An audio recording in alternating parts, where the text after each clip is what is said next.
우리가 유동성에 비해서 주가가 저평가 영역에 있다.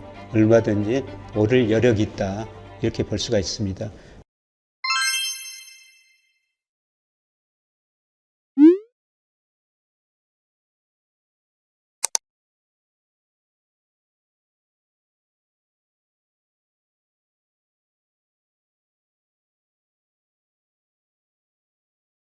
안녕하세요. 최근에 10월 한국은행에서 유동성을 발표했습니다.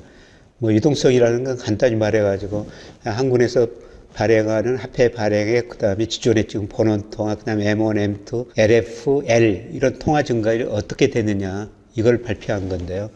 전반적으로 한번 살펴보도록 하겠습니다. 마샬 K라고 그러는데요. 마샬 K라는 건 뭡니까? 보통 M2를 명목 GDP로 나눈 거예요. 실물에 비해서 돈이 얼마나 풀렸는가 이걸 나타낸 지표인데요. 그런데 우리가 코로나 때문에 정말 많은 돈을 풀었지 않습니까? 그래서 마샬 K가 급증하면서요. 실물에 비해서 돈이 많이 늘어나면서 이게 주가 급등한 요인이 되었었죠. 그래서 이렇게 유동성이 증가하면서 우리 코스피가 3,300 이 근처까지도 갔었죠. 그런데 이렇게 돈을 많이 풀었더니 물가가 많이 오르니까요. 우리 한국은행이 계속 금리 인상하고 통화량을 상대적으로 축소하고 있지 않습니까? 최근에 보면은 마샬 K가 줄어들고 있어요. 실물에 비해서 돈이 줄어들고 있다는 거죠. 그래서 마샬 K가 2022년 4분기에 1.76이었었어요. 그런데 올 3분기 보니까 1.71로 줄어들었습니다. 물론 미국처럼 많이 줄어든 건 아닌데요. 우리도 줄어들고 있다는 겁니다. 상대적으로 실물에 비해서 돈이 상대적으로 유동성이 축소되고 있다. 이렇게 좀 볼 수가 있고요. 그 다음에 우리가 이제 관심을 가져야 될 게 한국은행에서 발표한 유동성이죠. 대표적으로 M2, LF 이런 것들이 대표적으로 유동성 지표라고 그러는데요. 그런데 코로나 때문에 한국은행이 금리 내리고 돈을 많이 풀어가지고요. M2 증가율이 한때 13%까지 갔었어요. 이렇게 돈을 많이 푸니까 물가가 오를 수밖에 없죠. 그래서 물가가 오르니까 계속 금리 인상하고 돈을 상대적으로 줄였죠. 그래서 M2 증가율이 최근에 2%대까지 떨어졌어요. 그런데 이게 제가 좀 증가할 것이다 그랬는데 10월 통계까지 보니까요. 2.23%에서 계속 큰 변동이 없습니다. 그래서 아직도 통화 증가율이 낮은 수준 유지하고 있다. 물론 저는 앞으로는 좀 증가하리라 보고 있어요. 여기서 1%로 떨어지는 게 아니라 여기서 유지하다가 한 조만간 이제 3%대 진입할 것이다. 이렇게 보고 있습니다. 그런데 우리가 전체적인 통화보다 우리가 주식시장에서는 조금 더 범위를 좁혀가지고 단기 부동자금을 보시는 게 좋습니다. 단기 부동자금이라는 거는 제가 정의하기는 현금통화, 요구불예금, 그 다음에 은행에 있는 수시 입출금식 예금, MMF 이런 것들인데요.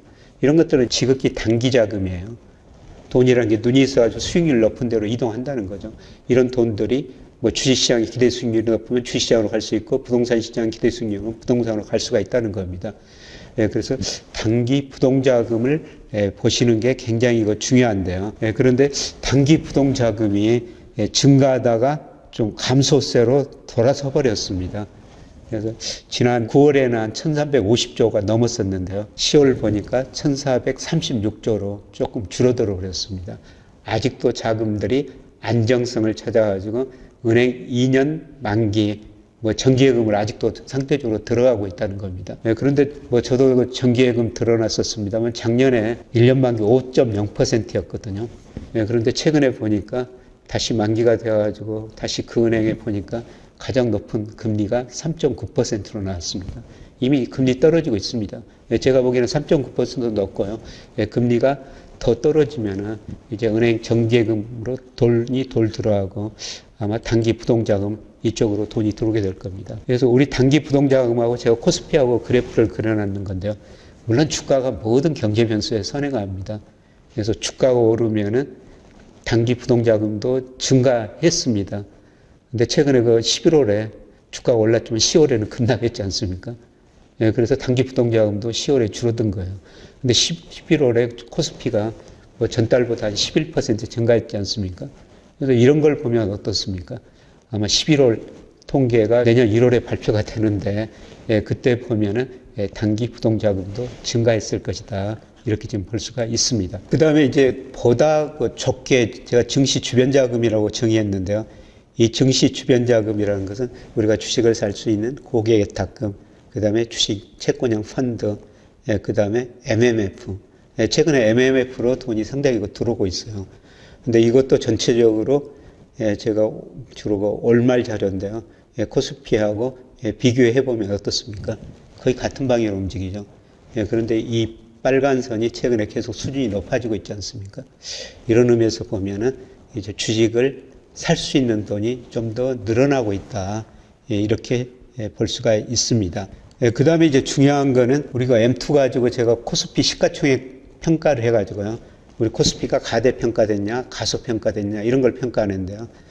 장기적으로는 이런 거는 그 평균에 접근해 갑니다. 그래서 2005년부터 그 평균이 코스피 시가총액이 M2에서 차지하는 비중이 58% 정도 됐었죠. 근데 2021년 5월에는 무려 66%까지 간 거예요. 평균에서 많이 벗어났죠. 그때는 코스피 3,300하고 주가가 좀 가대평가됐을 때입니다. 그런데 작년 많이 떨어졌고요. 올 2월에도 50%까지 떨어졌다가 올라가도 또 10월에 주가가 급락하면서 40% 중반대로 많이 떨어졌거든요. 그런데 제가 보기에는 명목 GDP에서 코스피가 저평가됐다는 겁니다. 시간이 가면 여기에 접근해 간다는 거죠.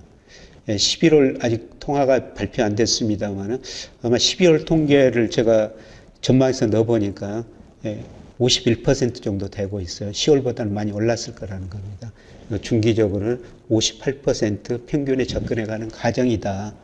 이런 걸 보면은 우리가 유동성에 비해서 주가가 저평가 영역이 있다. 그래서 제가 다른 실물경제 변수, 명목 GDP나 그 다음에 일평균 수출에 비해서 주가가 가대평가됐다, 가소평가됐다 이런 말씀을 드립니다만 유동성 가지고 평가하는데요. 이런 유동성에 비해서도 우리 코스피가 저평가됐다. 얼마든지 오를 여력이 있다. 이렇게 볼 수가 있습니다. 전반적으로 이제 이 주가가 오르기 시작하면은 단기 부동자금, 특히 그 증시 주변 자금 이런 게 앞으로 더 늘어날 수 있다. 이런 의미에서 유동성 측면에서 보면은 우리가 주식시장을 좀 긍정적으로 내다보셔도 될 것 같습니다. 고맙습니다.